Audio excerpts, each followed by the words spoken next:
Shalom! Glad you guys made it. Seemed like a lot of people liked the first new edition of Language Lab, where we were going through this biblical Hebrew graphic novel for the book of Exodus. So I think what we'll do is we'll pick up where we left off last time. And for those of you who've been waiting for the post of that video, I'm very sorry I spent a couple of hours dealing with technical support from my video editor. It's bombing, and I'm trying to get support. So that one that was originally broadcast on the other channel over on Torah.ph, I'm sorry, Torah-ph, and I'm going to post it over here on Hebrew Literacy where it belongs. So they may be out of order. If you missed the first one, we're going to pick up today, I think just after verse 10 from the first chapter. All right? Shalom and welcome to all of you. I'm glad you guys are here. So here we are. Here's our graphic novel we're going to be going through today. And let me just see. Open it to the right place. Okay, so last time we covered this part, right? Perek Aleph. The red there, Perek, that says chapter Aleph, right? And we covered this this bottom part over here with angry Pharaoh, grrr, deciding what to do. And I'm trying to keep the magnifying glass and camera close to the book this time so everybody can see well. And oh yeah, here's where we... Oh, right. This is where we are actually. I think this is where we ended. Hold on. I'll get it worked out. We're getting there, huh? We're getting there. It's here. Pharaoh is talking to his people. I believe this is where we're about to start, right? So maybe I'll move myself a little bit out of the way so you can see the nice little comic strip better. And as I pointed out last time, you see he's got this magnificent detail about ancient Egypt. They have, you see the little strap beard? It's not a real beard, it's an attached beard, like a strap-on beard. That is historically accurate. The pharaohs actually wore a ceremonial beard. They would strap it to their chin. Isn't that something? So yeah. Now remember, these aren't Semites, so I don't know, maybe they don't grow beards or something. All right, so let me just get this down low enough to make sure everybody can see the text. Okay, I'm going to make some adjustments. I know some of you are on cell phones, so hopefully this will cut it.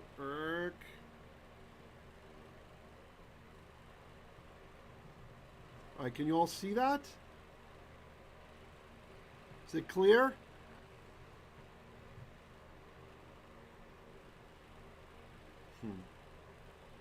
Hopefully you can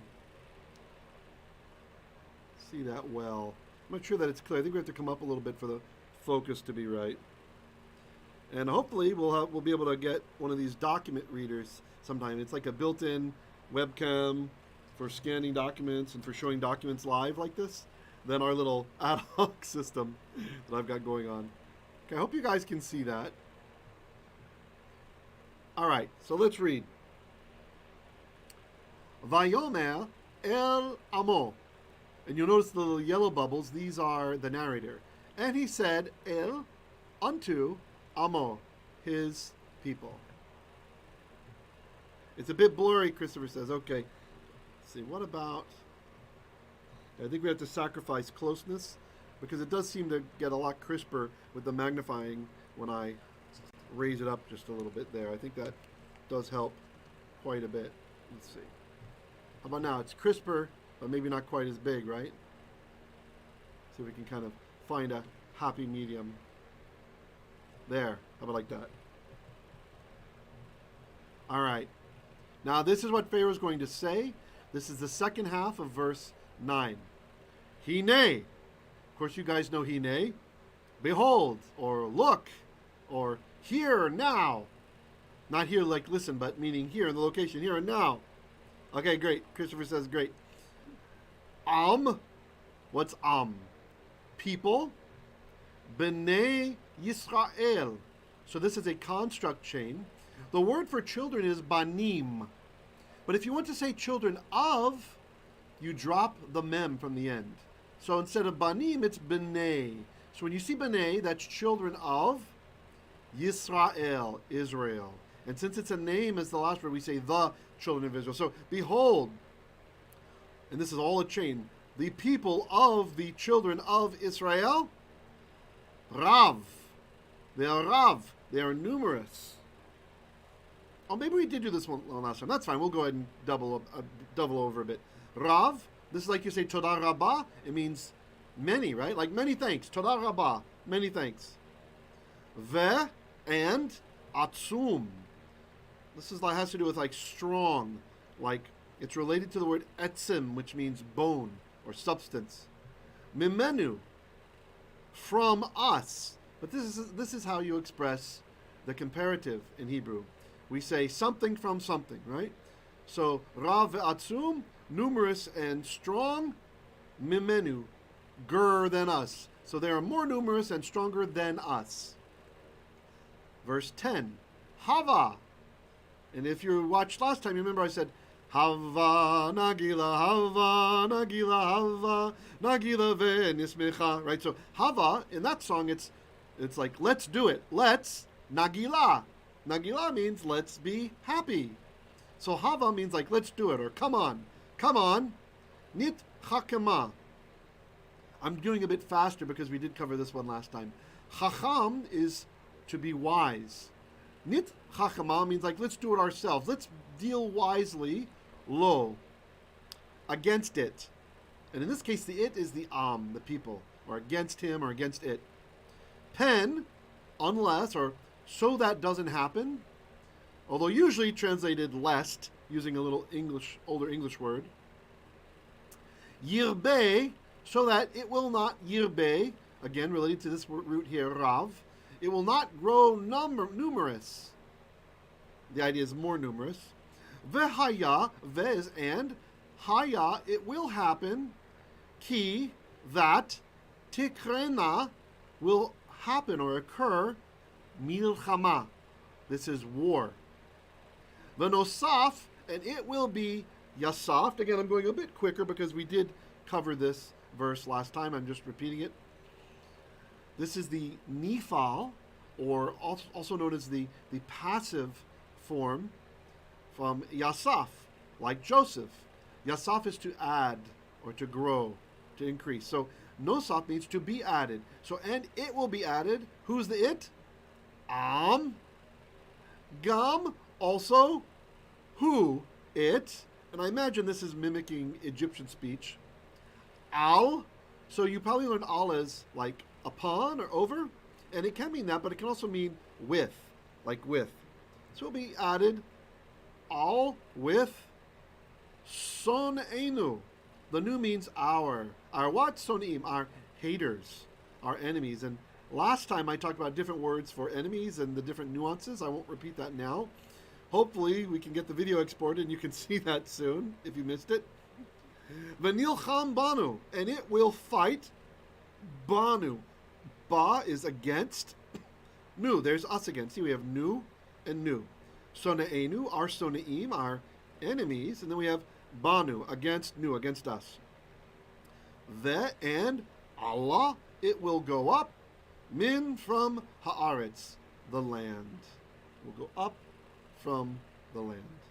Okay, any questions or comments? You guys can type over there in the live chat. I got my eye on you.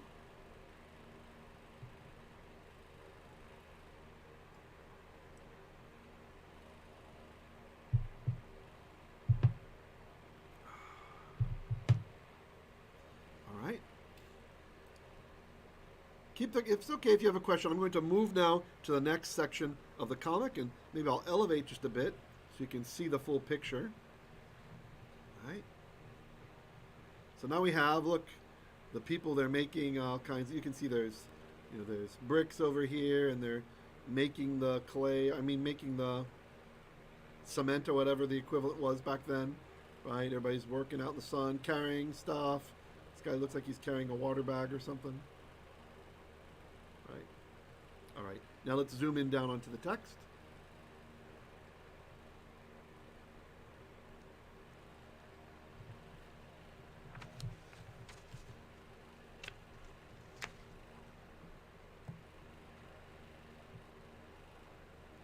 All right.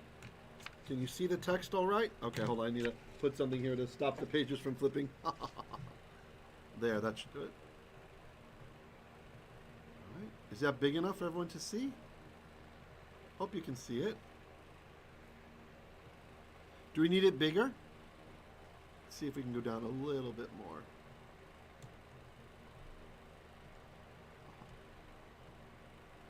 Nope, that's too much. Too much. Okay, hold on. I think this is about our threshold of what we can do with it. All right. Verse, you can see it in red, 11. It says, Vayasimu, okay, the vav is and. Yasimu means they will place, or they are placing. But what this means here, in this case, it's because of the vav. This is a special situation that happens in biblical Hebrew. The vav has changed the time of the thing. So instead of they are placing or they will place, it means and they placed, or and they set, like to set on a table. Alive. So the al, this is upon. We don't have to use it as with in this case. So they set upon, and then the vav means him. So this is referring all the way back to that we had before. If you look here, all the way back here we had, behold, bene Yisrael, the people of the children of Israel, right? So that's the name of the people. So alive, the vav means him or it. It's referring all the way back to that people there. And let me just make an adjustment real quick. We're having a... Okay. There we go. Good. Just fixed a little splotch on the screen there. All right. Continuing on. Vayasimu alive, so they set upon it sare misim. This is another construct. So the plural, just like we had up above, we had banim. Banim means children, and you drop the mem, it becomes bene. That's called construct. That means children of. In this case, sar by itself means a prince. That's the basic meaning of the word. A prince, a captain, something like this, some kind of ruler or overseer. So the plural would be sarim, princes or captains, right? Overseers. So then you drop the mem, and it becomes sare. So it's princes of, or masters of, captains of, misim. Means, the root of this word is kind of hard to see, and I wouldn't expect you to know it. This comes from the word mas. Mem with a patach, not like it has here, and a samech, mas. Mas means forced labor. Forced labor, right? So they set upon it, or him, meaning the children of Israel, sare misim, captains of forced labor. So this is usually translated taskmasters, something like that, right? To try to make it sound a little bit more English friendly. Nice, we have a good turnout. Hope you guys will enjoy this today. Continuing on, lema'an. Lema'an. So, ma'an is not a word by itself. This word just shows up as lema'an, and it means so that. All right, for the purpose of, something like this. It maps perfectly in Russian to shtoby. If you're a Russian listener, shtoby is lema'an. Okay, and then I'm having trouble seeing the vowel. I need to look through the magnifying glass also. Anato. Anato is from ana, ayin, nun, hey. And you might be saying, whoa, where's the hey? Well, in ancient Hebrew, pre-biblical times, many words that ended in hey, it was a tav originally. It was a th back then, a th.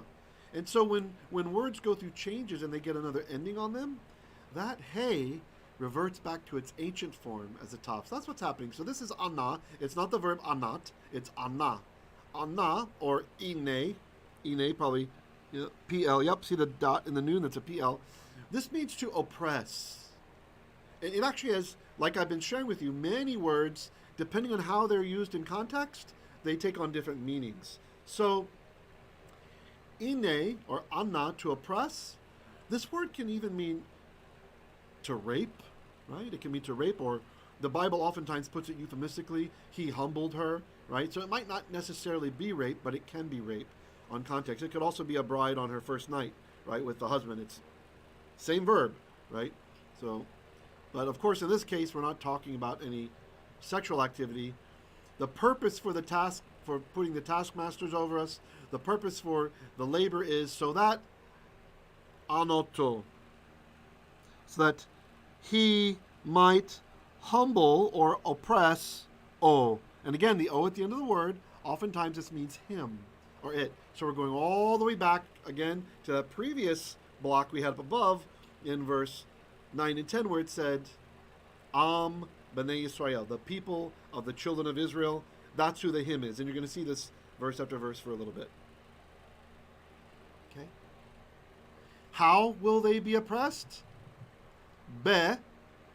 So beit, if you're kind of new to Hebrew, you probably just know beit as meaning in, right? In. And most of the time it does mean in. But it's also used to express what we call in other languages the instrumental, right? That means you're doing something with something. So you can think of it as with, right? So to oppress him with sivlotam. Sivlotam. So sivlot means, well, it's burdens like work, hard work. The root of the word is related to brick types of labor. So all kinds of like brick typing labor. And then the at the end, don't confuse it with bene Israel. They sound the same, but these are different words, okay? In this case, it means there, like belonging to them, right? Besiblotam, in order to afflict him or subdue him with sivlotam, with their labors. But in the Hebrew, we have other words for labors. Remember, there's something special happening here. This word, it has a little bit of a tone to it that we're talking specifically like the picture has in the back. See the bricks right there behind me? Right there? And this guy here, he's mixing some brick stuff, they're making the bricks. Right? That's sivlot. That's brick making types of labors, right? Maybe at the quarry, maybe cutting rocks, all that kind of stuff is this specific kind of labor. Right? So there's almost a hint in the text that Pharaoh didn't even need these projects done. It's like making up work so that we would be afflicted, so that we would be subdued, humiliated. Again, remember, this word can also be used for rape, etc., something like that. Will fall into line because Jews, Israelis rather, we had experienced a prominent place in society, right? We were with Joseph. We were like one of the ruling family. We were the ruling family, really, other than the Pharaoh, right? The ruling viceroy family, so to speak. And now we're being anad into nothing. Okay? Vayiven, and he built. So the word here, it's kind of tricky. Don't think of it as ben, like son. This is actually from the verb bana. Bana. Beit, noon, and then there's a hey. When you have a verb that ends in a hey, the H sound, very often it disappears in a word. Very often. Up here it didn't disappear because we had a suffix at the end, so it changed into that old tav. But in this case, it's going to go away. So bana is he built. Vayiven means and he will build. Pardon me, yiven means he will build, and then the vav changes the time, right? So vayiven, instead of meaning he will build, it means and he built. Meaning, again, who's the he? The people of the children of Israel. All right? And what did he build? Miskanot. This is from ir, which means city. In the plural, it's arim.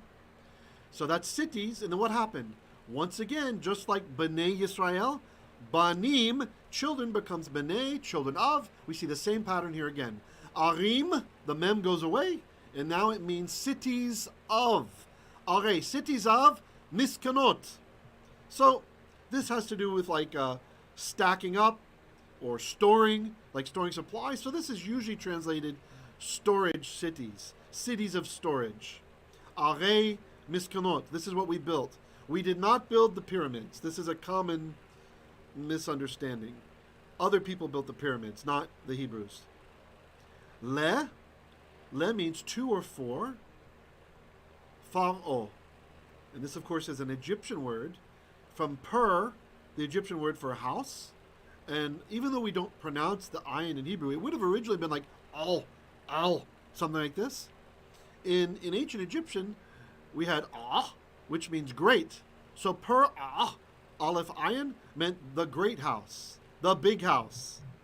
The idea is Pharaoh had the biggest house of them all. Kind of like in the United States, it's a euphemism for the king, right? Like in the U.S., oftentimes we will say, the White House released a statement, right? Or White House policies are bankrupting the American economy. Or White House policies of crazy spending have caused massive inflation in the United States today. Or, any of these examples. We say the White House is losing its mind, right? The White House is trying to trans the kids. Whatever you want to think of. White House means president and his policies. Same thing in ancient Egypt. The big house, the Pharaoh. But in Hebrew we say usually Pharaoh or Pharaoh. So we built these storage cities for Pharaoh. Someone write something in the chat so I know the chat is still alive, please. Et Pitom. Et we don't translate. This is the object marker. Now we're going to get the name of the cities. Pitom, which would have been Pithom back then. When you see a tav without a dot, in ancient days that was th. Pithom. I usually like to translate names the way they were spelled, right? The way they were pronounced back then, or at least close to those pronunciations. Where usually our reading method here is a kind of a modern Sephardic pronunciation, because that's close to what's used in Israel. Ve'et, and, we don't translate et, Ra'amzes. So there's a city named Ra'amzes. Again, this is a good Egyptian word. Okay, great. Thanks for checking in, Stuart. This is a good Egyptian word. In ancient Egyptian, Ra, or some scholars say Re, but we'll go with the older one. Ra, Reish Ayin. This was the name of the sun god, right? The sun god. They thought that the sun was a god, right? And then Masaz, well, Moses, really in Egyptian, means born. So Ra'am Moses, but this became Ramses in Hebrew, means Ra is born. So the idea is the Pharaoh has a kid, and some of these kids got named Ramses, right, or Ramses, because the idea was the god Ra had now been born as a man, right? Okay. At least that's what they thought. So you should be familiar. There were many Ramses, right? So that's the name of the story, perhaps giving honor to that king. All right. We made it to verse 12. Great. Any questions or comments from any of you? Let me just get a little bit of tea here.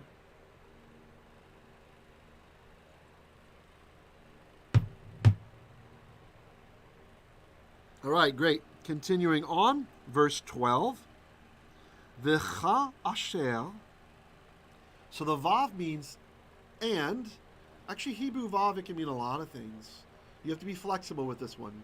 It can mean and, it can mean but, it can mean when, then, if, so. So you really just have to make it sound right in English, and usually you'll be right on. Ka'asher, kaf means like or as, and asher means it's like that, or which, or who. So together, the ka'asher, and according to how, it's going to be adverbial because of the next verb coming up, ye'anu. This is the same verb we had up over here, right? Lema'an anato, in order to afflict him or oppress him. So, v'cha asher, according to how ye'anu, they oppressed. By the way, this should be very interesting. For anybody coming from a modern Hebrew background, you'll notice ya'anu, this is an imperfect form, but it's not a future. This is instead a continual narrative of the past tense, right? So the imperfect works differently in biblical Hebrew. The verbal time is very different. Ya'anu, they oppressed, oto, him. Again, this is Israel. Cain. Now Cain, in modern Hebrew, that means yes. But in biblical Hebrew, it means such, like in that manner. So such, yirbeh. We had that word again, Rav, right? He became Rav. He grew numerous. V'chein, and such, yifrotz. So again, this is another imperfect verb explaining a past tense continuous event. Isn't that interesting? So yifrotz from paratz is like He burst out. He burst out. We use this with plants. When the bud bursts open, it's paratz. It's the same thing. So he burst out, meaning Israel. This is from our numbers, right? We grew numerous and such. We burst out. V'yakutsu. So this word comes from the verb kutz. Kuf, or kof, some people call it. Vav tzadi. Kutz means to loathe, to dislike, to feel disgust. And it's interesting, we have a noun that comes from it that means thorns, right? Nobody likes thorns. And it can also mean enemy, like poetically in the Psalms, when you see this word for thorns, it means an enemy, right? Like, it's kind of like we say in English, that guy is a thorn in my side, right? Like you have a thorn pushing you, someone who bothers you, someone who's a jerk to you at work, even though you don't deserve it, they just, for some reason, they don't like you. Maybe they're filled with the Satan or something, but that person is a kutz, it's a thorn in your side. So, yakutsu means they loathe, or they will loathe, but here, because of the vav, it comes to mean, it swaps the time again. And they loathed, mipnei, so the they is the Egyptians, right? Mipnei, from, mi is from, panei. So panei, again, we have another construct form. You've been seeing this a lot today. Panim means face in Hebrew. Panim. It ends in a mem. It's only in the plural. We don't have singular, pan. That means something else. You don't say like that. So this is a word that only occurs in the plural. If you want to talk about my face, it's panai. Literally, you're saying my faces. This is just how Hebrew works. We have this kind of thing in English with a deer. You might see a deer in the woods. We don't say, I saw two deers. It only occurs in the singular. Well, in the case of face in Hebrew, it only occurs in the plural. Joshua says, is paratz also breakthrough? Yes. Yes. There's even a name, right? There's a Jewish name. Peretz. I have a friend in Israel. His name's Peretz. Shout out to Peretz if you're looking. One of my friends who made Aliyah from Texas. Peretz. Peretz, Peretz, Peretz. Peretz Yisrael. La, da, da, da, da, da, da. Sorry, being a little bit silly. The song is Eretz, Eretz, Eretz. Land, land, land, land of Israel. Kind of a patriotic song. So Peretz, yeah, it comes from breaking through, like because he burst through. In the case of the biblical person, because of how he burst out of his mother's womb, right? I think he stuck his hand out, right, or something like this. So they called him Peretz. He burst out, right, just like the flower bursts open. It's wintertime. It's wintertime. You see, there's a bud there. Spring comes, the bud grows a bit, and then suddenly one day, boom! It bursts open. It bursts open. Nice, good comment, Joshua. Okay. Joshua, you're in the land, diba? You're in Israel, right? I'm always unsure which Joshua. I have a brother named Joshua, and then there's there's another Joshua that I met recently in the States online, and then there's my friend in Israel. Just wondering if you're him, if you're he. Okay? You don't have to say if you want to be private, that's fine. Or if we don't know each other. I'm pretty sure you're Joshua in Israel, right? Okay. From before, so panim here, we drop the mem. And so, okay, the word panim, even though it does mean face, it also has to do with, like, you're facing the person, right? Like you're facing them. So in architectural terms, you can take this word, you'll see it used in Kings about the temple, and it means the front part of the temple, right? The facing part of the temple. And so over time, it also developed to mean before, usually with a lamed. So lifnei is before, but it can also be by itself, like we have here. So mipanei, from before, and the mem is gone. So in Hebrew, it's thinking from before of the bene Yisrael, from before the children of Yisrael, of Israel. Okay. We have verse 14. Okay. Vaymareru. Vaymareru. So this is from the word, you probably remember from the Pesach Seder, from Passover, we have maror. Maror. Maror is the bitter herb, right? When you eat the horseradish or whatever you have that's bitter tasting, that's maror. That's bitter herb. And that word is from this verb. Marar is to be bitter or to be embittered, right? So vayam reru, so they embittered we don't translate, chayehem. So chai is from Chaim. Chaim means life, like you might have a friend named Chaim. It's a kind of a common Jewish name in New York. Chaim. We drop the mem, it becomes chaye, and then we put the suffix hem means them. So chayehem is their lives, right? They embittered their lives. Ba with avodah, labor. What kind of labor? Kasha, harsh labor.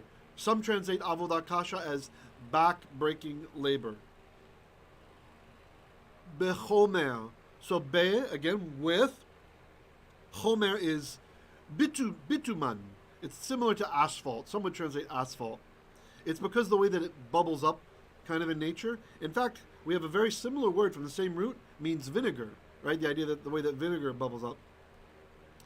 U. Now this is just a vav. Look, it's a vav, but it's pronounced as u here. It does that when it's in front of a beit or a pei or a mem. It changes to u. By the way, I'm not giving all the rules. I want to keep flowing so you guys can enjoy and not be overrun with grammar. U and vil, that's a beit, with levanim. Levanim means bricks. And remember, that was the kind of labor they're being afflicted with. Up here, sivlot is like brick-related labor, those kinds of labors. Creating bricks, moving bricks, cementing bricks, etc. Yeah, mortar. Christopher interpreted that chomer as mortar. That's right. Mortar is fine. U vechol, excuse me. U vechol, and with chol, all avodah, labor. So Hebrew does this sometimes. It'll take a singular noun, but it's representing like the whole classification of something. So all labors, or all kinds of labors, ba, in the sade, in the field. Et, we don't translate. Kol, all of avodatam, their avodah. So here, look up here, we have avodah. Remember I said, up here we had the verb anato, from ana, that when you have a word ending in a hey, and you put something on the end of it, that hey changes into a tav usually. And here we have the same thing. Avodah is labor or work. Avodat, and look, it became a tav. Avodatam. The mem at the end means there. That's a suffix that means there. You can either do a mem or you can do a hem like we had here. Chayehem, this word here. Chayehem. The hem means their chayim, their chaye, their lives. Here we have avodatam. You could have technically said avodat hem also, but the style that the narrator is using, Moshe is using, is avodatam.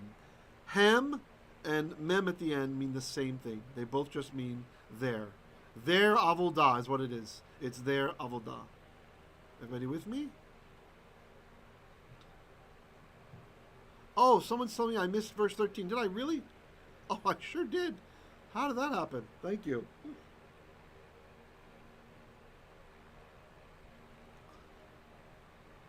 Oh, yeah. Thank you for that, Esther. All right. We'll come back. Let's go back to 13. Only one person caught it.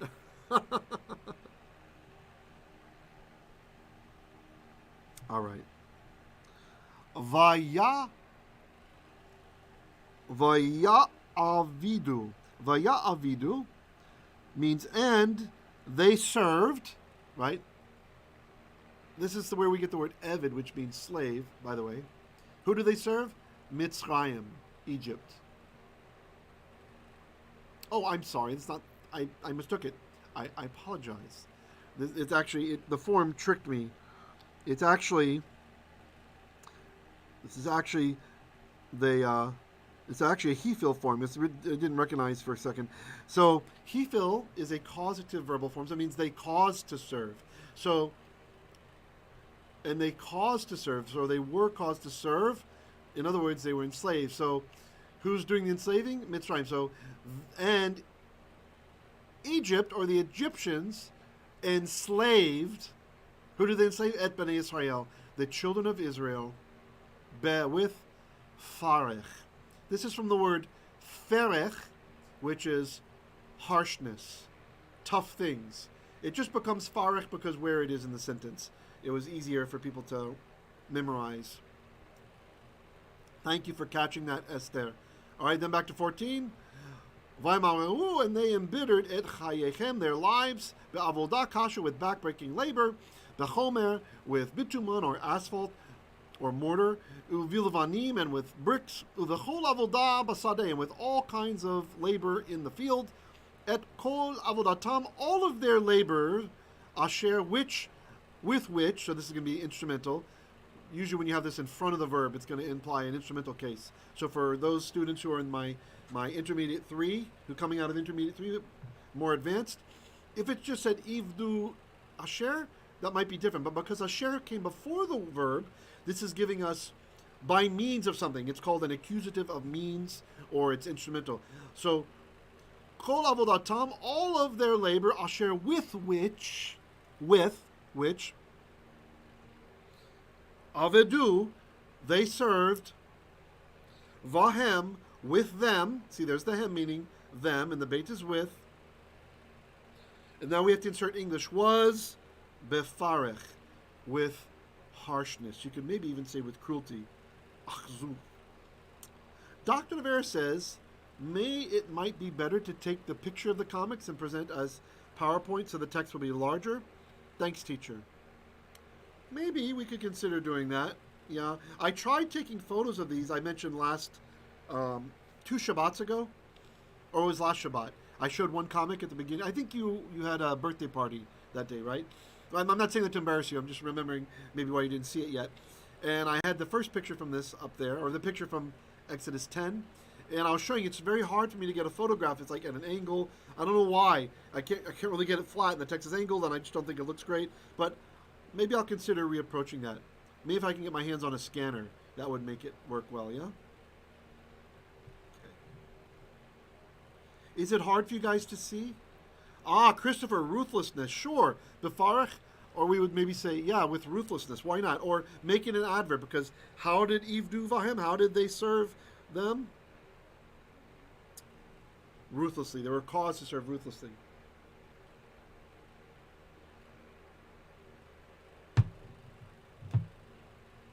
All right. Please remember to click like if you enjoy this presentation to help us out a little bit with the algorithm, even though the channel is banned. But maybe, who knows, maybe we'll break out of it sometime. Maybe now that Twitter has been purchased by Elon Musk and they're making it free speech, maybe YouTube will decide to do free speech once again. Okay. Any other comments or questions? Let me see how we're doing on time. Look at that, it's 10. Maybe we'll go about another 15 minutes or so to make it a 45-minute lesson. Does that sound good to everybody? And continue on maybe another 45 minutes or so?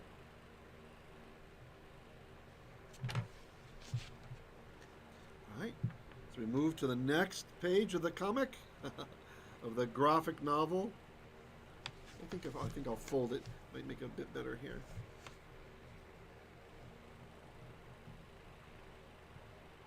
There's the picture. Look, Pharaoh's talking to somebody there. So here you see Pharaoh. He's talking to these 2 ladies. I bet you can guess who that is. It's probably Shifa and Pua, is my guess. Okay, Christopher says it's good for him. Are you watching on a cell phone, Doc? That might be part of the issue. Yeah. One thing I like about just being able to crack the book open is we might be able to squeeze in more language labs because it's less prep time for me. Although if I had a scanner, I don't think it'd be that hard to scan. All right. Or Doc, like I was saying, I want to buy a, I saw there's these documents, there are these webcams that are built into a document. It goes like a device that goes up and down, and you can just turn the knob and it goes up and down on the document, how close you want to get. So maybe if we get some more contributions to the ministry, I can buy one of those. It's about 3,000 pesos. This, I have my ad hoc thing I did, and that's, why it's not working so well. I'm using my 500 or 600 peso, I have a soldering iron thing that anyway, I don't have to explain all. It's ad hoc. Stuart says, oh, it's a comic book. Yeah. Let me show you the cover.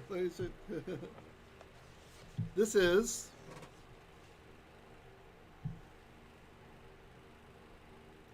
Illustrated Exodus in Hebrew, Shemot. It's the entire book of Exodus in the Hebrew in comic book form or in graphic novel. Some people get touched. It's a graphic novel, it's not a comic book. So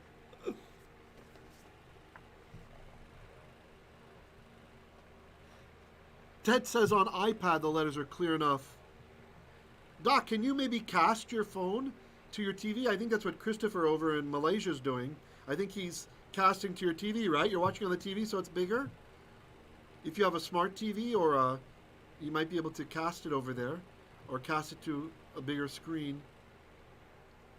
Still, if I get the document thing, which is really what I want, then maybe we can get that, and I'll be able to make it go down a lot lower. I noticed there's diminishing returns. I have this on a magnifying glass, so as I get closer, I think what's happening is the focal point gets too close, and then it's going to be blurry.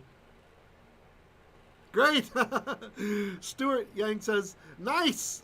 Love it that you are teaching through comics. Thank you. Yeah, I thought this was a real neat way to help us remember and maybe to get the stuff in context, right? Rather than just pages of verses, you can see the pictures, and for the visual learners, there's a little bit more to happen here. Isn't that neat? Yeah, Baruch Hashem. I got this recently. I've been wanting to get this book for a long time. And now that we're actually in Exodus and the triennial cycle, it's kind of nice. Vicky says, yes, agreeing with Stuart. Great. Yeah, I like it more too. I think it's more exciting. Also, if there's children that watch, right? If you got kids who want to learn Hebrew, maybe the comic will be more exciting for them too, yeah? All right. Okay, so continue on. Remember the yellow box in the comic, that's the narrator, right? So verse 15, we're back to the narrator again. Let me see, maybe if I can pick this up a bit. Let's see. See, it blurs, Doc. See, when I get it too close, you can't see the nikudot anymore. They blur. I see it up on my screen. It's rebroadcasting on my screen. That's why, in case you're wondering, I don't want to be like this the whole time and you guys can't really see me. So this way I can kind of face you a bit. All right. Vayomer, and he said, right? Who said? Melech Mitzrayim. What's Melech? King of Mitzrayim, Egypt.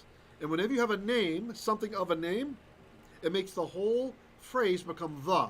So this is how you say the king of Egypt, because that last word is a name. It makes it the. Okay, the king of Egypt. Vayomer Melech Mitzrayim, and the king of Egypt said. Now he's going to say it to somebody. Here's an indirect object, or the dative if you're used to languages like Greek and Russian and stuff like that. Lamed tells us it's two, right? That's for the indirect object. Who he's saying it to? La. Pardon me. La. The law is two. So lamyaledot means midwives. And if you want to learn this word, or at least to recognize it, here they are, right? Here are the midwives, right? The Hebrew midwives. It can help to realize that the root of the word is yeled. Yeled means a baby, or a young child is a yeled, right? Or a yalda, if it's a female specifically. From the verb yalad, to give birth. Okay, so the mem, oftentimes you put a mem in front of a verbal root, and you can get an occupation. It's called an occupation. Not always what someone gets paid for, but someone who does the thing, okay? Sometimes it's a thing, right? So, for example, recently we went through the Akedah. This was we did on the holidays. The Akedah is Genesis 22, the binding of Isaac, right? And at the height, the climax of the story, it says, Avraham shalach et yaldo, right? He sends out his hand, and what's he have in his hand? He's holding a maakhlet. Maakhlet. So you hear the mem? The root of the verb is akhal, to eat. So maakhlet is a butcher's knife, or a sacrificial knife. The idea is the knife would eat the flesh, like cut through the flesh, right? So it's maakhlet. It's a special kind of knife for cutting flesh easily, right? So the animal doesn't feel much pain. You want a very long and sharp knife to make sure you do the job right away. So that's a maakhlet. We have other words for knife. So in this case, it's not a thing. It's a person who's got the occupation. It's a woman who helps to give birth, right? So a lamyaledot, that's the midwife. So Vayomer Melech Mitzrayim. So then the king of Egypt said, lamyaledot, to the midwives. That's the noun. Here comes our okay, Vicky's asking, sorry Rav, is it miyaldot or me, it's me? Look, there's a schwa there. Kind of hard to see. Vocal schwa. Yeah, it's as close as I can get without it going blurry. Sorry. Yeah, it's a schwa under the mem. Good question. Lam yaldot, or lam yaledot. Okay, to the midwives. What kind of midwives were they? Haivriyot, the Hibrewesses is really what that says. That's a feminine form of Hebrew, the Hebrew ones. So to the midwives, the Hebrew ones. That's how we say stuff in biblical Hebrew. So to the Hebrew midwives, right? So la to myaledot, the midwives. The is hard to see. It's the little under the lamed. If it said lamyaledot, that would mean two midwives. But it's to the. Le is the myaledot, midwives. Which ones? The haivriyot, the Hibrewesses, if there was such a word. Okay. Which ones? Asher is who. Shame means name, right? Like we say Baruch Hashem, right? So name, the name of the achat, the one. This is just like echad. We say in the Shema Yisrael Hashem Elokeinu Hashem echad. This is the feminine form, achat, since it's a woman. So this is construct. The name of the one, we say the because this last word is a the. The name of the one, and we have to insert English, was Shifra, which means something like pretty. Now the root of this word, you guys know, who recognizes another word that comes from her name? Shifra. What does Shifra come from? Shifra. Do you see the root? What is another word that you definitely know, even if you haven't been studying Hebrew? If you're a Messianic Jew or any other kind of Jew, Messianic believer, you definitely know the word that I'm looking for. What's a word that comes from this root? Can anybody tell me? Type in the chat. A word related to her name, Shifra.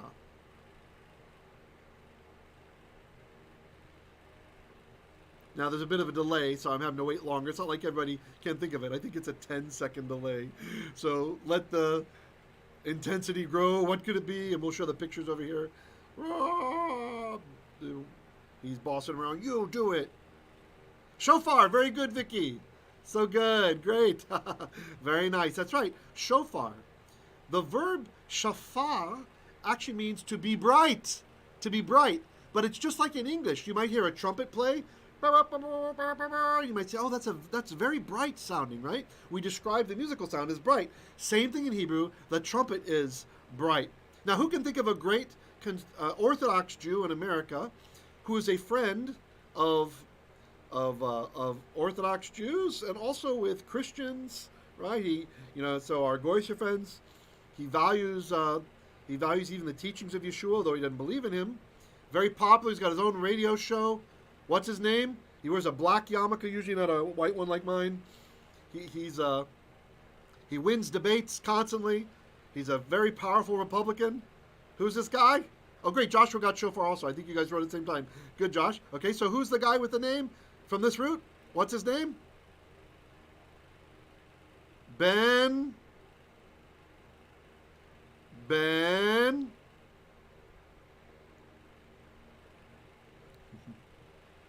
Shapiro. Joshua got it. Ben Shapiro.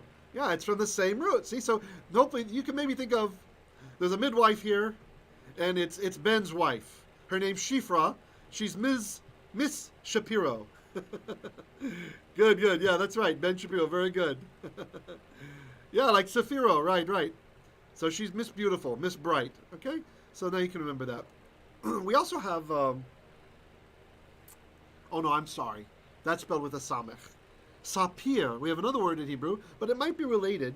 Sapir, which is a samech pei resh. I think I've seen it defectively with a sin, though, so it might even be from the same root. Sapir is... Older lexicons will tell you that sapir means sapphire, and you can hear how it's related, like in English, something beautiful. It's a sapphire, right? So it probably is from the same Semitic root, worked its way into English. Sapphire, because it's bright, it's a beautiful gemstone. Although more modern scholarly lexicons argue that it's actually lapis lazuli, right? So you go sapphire, lapis lazuli. Some pretty thing is sapir, Hebrew sapir. Yeah, Vicky says, love that guy. Me too. Ben is a wonderful gift to the United States right now, and also to Israel. All right. V'shem and name. Ha-shenit. So we had a ha'achat, was the first one. So even if you didn't know this word in Hebrew, you might be able to guess it. This is the word where we get Mishnah from. The Mishnah, right? Mishnah is the oral law, right? The oral Torah. We have the written Torah, written in the Torah, the little written form, and then we have the oral law, was called the Mishnah. It's the copy. It's the repetition. It's the second one. Ha-shenit, the second. So Vishem Ha-shenit, and the name of the second one, and again, Hebrew doesn't repeat is, was a lot. It just assumes you don't understand. English likes to repeat something, so we say was Pua. That's her name. Pua. Okay? All right, so that's these two ladies over here. Pharaoh's talking to them. Okay? Now we are in verse 16. I don't know if you can see it small there in red. Vayomer, and he said, and now we're going to have the actual text that he's saying. You can see it. It's a white bubble now. Okay? What's he say? Okay, so this is, imagine scary Pharaoh voice. Beyaledchen et haivriyot. When you deliver, right? So again, yeled is the root, and then the chen is plural, talking to ladies. So when y'all deliver, et, we don't translate. Why don't I do like this? Oh yeah, I can't. Okay, never mind. Hold on, I like to do like this. All right, let's get close. All right, great, easier this way.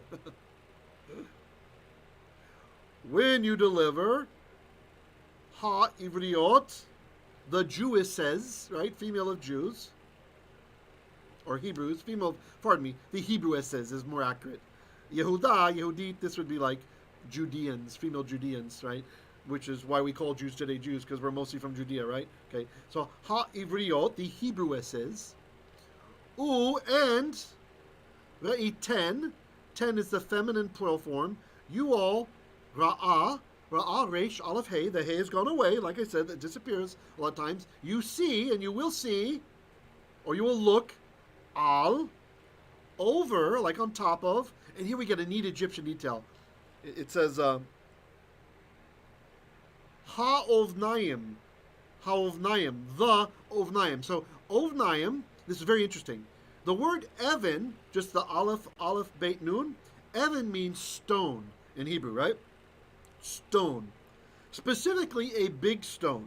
We have other words for little stones, right? So this is a big stone. And we have another word for giant stone, right? Like tsur, like one of the titles from God is we say he's tsuri. He is my rock, right?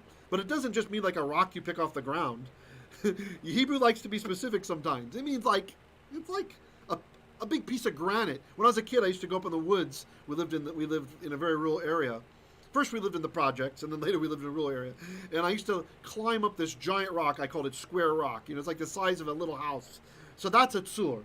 That rock is a tsur. Even is big enough that it could hurt somebody, but it's, you know, it's not still some little, it's not a pebble, right? So in the war for independence from Rome, the rebellion against Rome, led by Bar Kokhba, whenever the Romans used a catapult to throw a giant rock at the people, right? That's what catapults did. They threw giant stones, right? Stones. To make it understood quickly, what people would say, they would say, Ben Ba! Ben Ba! The Jewish freedom fighters say, Ben Ba, which means a stone is coming. But you might think, wait a second, Ben, that sounds like sun. A sun is coming. Well, they just didn't want to take the time to say Evan Ba. So really they're saying Evan Ba, an Evan, a big stone, Ba, it's coming. Like, look out, incoming, we'd say in English, right? Incoming, Ben Ba. Okay, so, but here we have something special with this form. Look at the ending. Notice it doesn't say Ovnim. Look very carefully. It says Ovnayim, Ayim. Whenever a word ends in Ayim, this is what we call the dual ending. And it means there are two of those things there. Two. So this means two stones. So Pharaoh is telling the Hebrew midwives, when you look, ureiten al upon ha'ovnaim, the two stones. Right? Why is he saying two stones? Look at this. This is super accurate with how things worked in Egypt. In ancient Egypt, archaeologists have learned that when a woman would give birth, the wisdom was they had these two stones with a kind of a gap between them, right? They put two stones together, and there's a gap. And the woman would sit on the stones so that the baby could come out with the assistance of gravity. So gravity's kind of helping. So, indeed, it was the Egyptian birth practice to sit on 2 stones. And we have this beautiful detail captured in the Bible. Isn't that wonderful? Christopher's asking, is it pronounced ha-ofnaim? It's no, neither one. Or and not ha-ovnaim, no. It's ovnaim, ha-ovnaim. Although we wouldn't put the accent here. So look here, Christopher. This is a closed syllable. Accent's over here, ha-ovnaim. So when you have a closed syllable, and you have a comets in that syllable, and the syllable is not accented, it's a short comet. It's a comet's katan. Okay? Don't worry if that was over your head.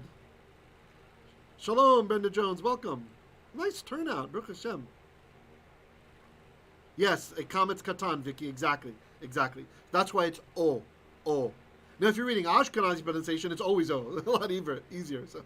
But okay, so ha'ovnaim. So we get this great detail about ancient Egypt in our story. There's so much internal evidence that the writer of the Torah was intricately familiar with Egypt. And of course, that's because the writer was Moses. And this really happened. The Pharaoh actually said it to the Hebrew midwives. So we would expect it to be accurate. And it is. Love it. All right, continuing on. So, Ureiten al ha'ovnaim, when you look upon the 2 stones, im benhu, if son he, right? So if it is a son, the hamiten, then you shall make him met. The 10 is, again, plural feminine ending of the verb. You ladies will cause him to be met. Now, a joke I like to repeat, sorry, but it helps people to remember. If you are an American or Canadian and you've seen Met life insurance with Snoopy, it says get Met, it pays, right? Met is life insurance, and it only pays if you die, right? So that's one way to remember. Met means dead, right? Get dead, it pays. So in this case, the hey at the beginning means cause to be met. In other words, kill him. Kill oto, him. So we don't usually translate et, but when there's a suffix, the o, we do translate him. By the way, feel free with your comments and questions, okay? Chime on in. We'll be finishing soon tonight. Ve'im bat he, but if, so remember I said vav can mean but also? But if bat, a daughter, is he. Now this is a funny word if you haven't learned it yet. This one right here. He, in Hebrew, he means she. So, it's pretty easy to remember, especially with the current climate. That's not a he, that's a she. So he means she. So maybe it'll help you remember. He means she. Who in English, but in Hebrew, who means he. So who means who? Pardon me. Who means he? He means she. Me means who. And it's much worse. Если вы говорите по-русски for the Russian speakers, Ani, значит я. It means I. In Russian, that means they, but in Hebrew, it's I. So it's all mixed up. Yeah. Dr. De Vera comments gender confusion.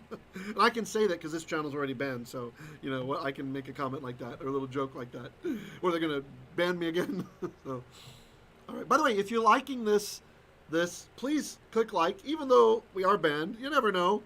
Maybe they'll change staff over there at YouTube. They'll decide to let free speech reign again, and they'll unban the guys that have lots of stuff liked, and they'll promote our videos again. Yeah, so I really would appreciate it. If you like it, to click the like. If you're not a subscriber, go ahead and subscribe. That'd be great. To our Hebrew Literacy channel. We also have another channel, youtube.com/at, like in an email, at Torah-ph. That's Torah-ph. All right. Let me check on our time, see how we're doing. Okay. Oh, we didn't finish. Okay. So kill him. Ve'im, but if a daughter, he, she. So if she's a daughter, v'chaya, then chaya, she will live. Again, kind of confusing if you only know modern Hebrew. That looks like it says, and she lived, right? This is something I got into with someone who gave up Yeshua recently, who thinks they know biblical Hebrew, but they just know some modern, right? That person would think this means, and she lived, but it's actually, and she shall live, or so she will live. Okay, let me just check on our time real quick, see how we're doing. Okay. Okay, I think we're just an hour in, so maybe this is a good time to stop. Brenda Jones says, can you add to Dropbox so I can see it later? It's okay. This one will be on our channel later. I will leave it here on Hebrew Literacy. So if you have the link, or even if you don't, you can come back and watch this whenever you like. Also, you can turn on the closed captions. Anybody who has English as a second language, I know many of our Filipino watchers, and maybe even Christopher over there in Malaysia, and we have a Chinese watcher. Those of you who have English as your second language, you can turn on closed captions later to see what I'm saying, okay? And you can slow it down. Click the gearbox, slow it down if I'm speaking too quickly, or if I'm boring you, you can speed it up. Joshua says, V'hamiten means she shall die. No. The hamiten, good question. Okay. Hamiten means it's Hiphil, which is a causative. Let me point out where it is when he's talking about. Hold on. Oh, it's up here. Where I lost it? Where are we? Here. The hamiten. This is what's called a Hiphil binyan. When you put a hey, usually, not always. I'm trying to simplify rules, okay, guys? Because we're doing immersive learning, I'm not going to give you all the rules perfectly unless someone asks over in the chat, okay? So most of the time, if you have a verb with a hey in front of it, that means to cause to do that thing, okay? Now, memtav, means to die, okay? So what is to cause to die? To kill, right? So vehamiten means then you will kill, right? He's saying you will kill, talking to the ladies. The 10 means you ladies will do it, right? Y'all will do it, right? See, here they are. No, don't make us do that. No, right?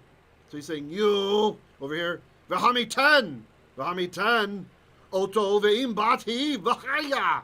But if it's a daughter, she will live. You got it, Josh? Joshua, you got it? It's the causative form, the causative verbal stem from the root mot, mem vav tet, which means to die.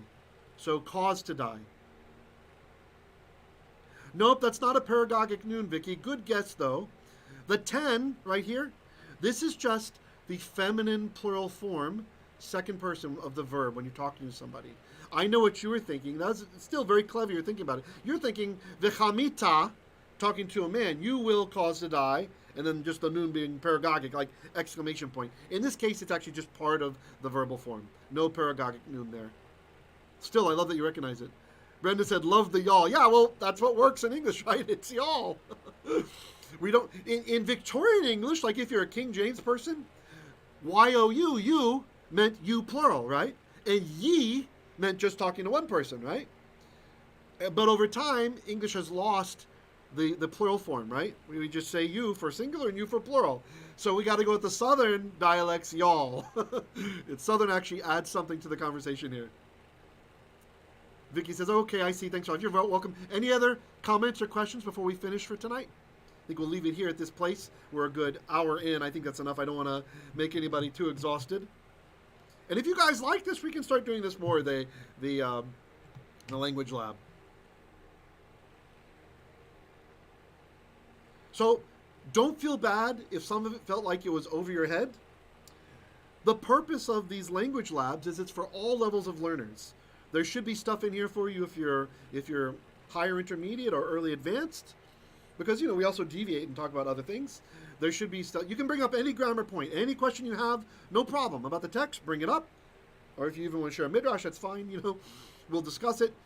But even if you're just learning, you can dive in. If you stick with it and go through with this immersive learning, really it's great complementing a class. If you're taking a Hebrew class already, and if you want to take a Hebrew class, or maybe you have a group of people, you can let me know either in the comments below or over in our t.me/messianic chat over on Telegram. You can chat with me. My username is @Zaphod Speller. That's ZAPHOD, Zaphod, and that's from Zaphod Beeblebrox. He's the president of the galaxy and Hitchhiker's Guide to the Universe. To the galaxy, pardon me. And then Speller is kind of a joke because after I learned German, my English spelling went to garbage. I can't spell at all. Something broke in me, so I'm kind of making fun of myself. Zafed Speller, right? That's my username. Chat with me. We can set up classes for groups and individuals. Very happy to do it. But just if you want to learn the biblical Hebrew, or you can just do our immersion here. Just keep kind of pouring in. We also have some basic classes on the same channel you're watching now. It's under the playlist. I think it's called Grammar Nuggets or Grammar Snippets, something like that. And that'll teach you some of the early basic Hebrew stuff or help you to review. Okay? All right, next time we're going to see this one where Pharaoh's explaining, look, I have a text box over here. Rah, he's summoning what the narrator's saying. And the lady's like, no. Brenda says, I'm just learning. That's great. You're welcome. I want you to learn. Everybody's welcome to learn Lashon HaKodesh. Be encouraged. You can do it. Just make sure to do at least a little bit of learning every day. If you like the immersion, you might want to check out our playlist called Aliyah Yomi. Aliyah Yomi is for the yearly Torah portions. Of every Torah portion, I have at least the first Aliyah, the first reading, where we go through all the Hebrew. I break down, just like this. It's immersive, but it's not with the comic book, unfortunately. And, and sometimes I talk about midrashes, the rabbis teach, whatever comes to mind. It's kind of a free-for-all on thought over there. But it's, again, immersion in the text, This one, hopefully we can attract the visual learners with the comic book, and it'll help some of you to remember from the context, or even to figure it out yourself from the context, and also children if they want to watch. Okay, great. Shalom, shalom. You guys have been great tonight. Thanks for turning out. Please make sure to click like. Click the thumbs up. It helps me, all right? Click the thumbs up, or maybe it will help someday. So we can get our message out and spread Hebrew in the world. Dr. Dwayne says the comic is awesome. Isn't it? Baruch Hashem. I've been wanting this thing for over a year, actually. And finally I had the credit to get it. I went ahead and bought it. Shalom, shalom. Be well.